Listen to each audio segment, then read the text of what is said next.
On your computer browser, type pablo.com and go to this pablo.com website.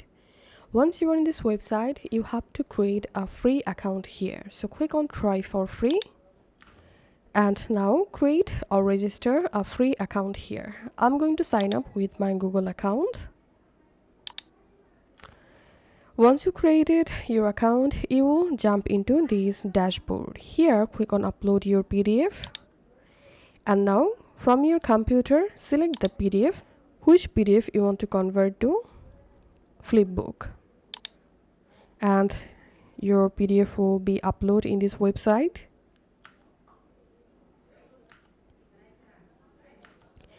And here we can see my PDF uploaded and converted to a flipbook.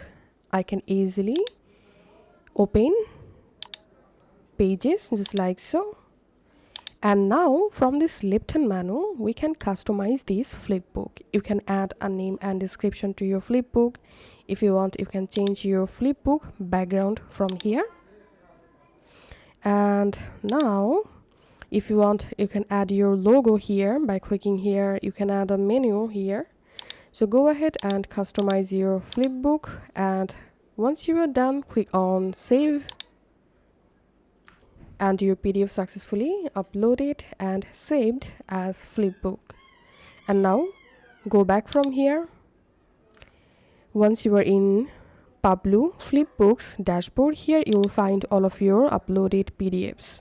Now if you want to share your flipbooks with someone, you can just copy your flipbook link by clicking here, and then you can directly share the flipbook link with anyone and they will be able to directly view the flipbook just like so.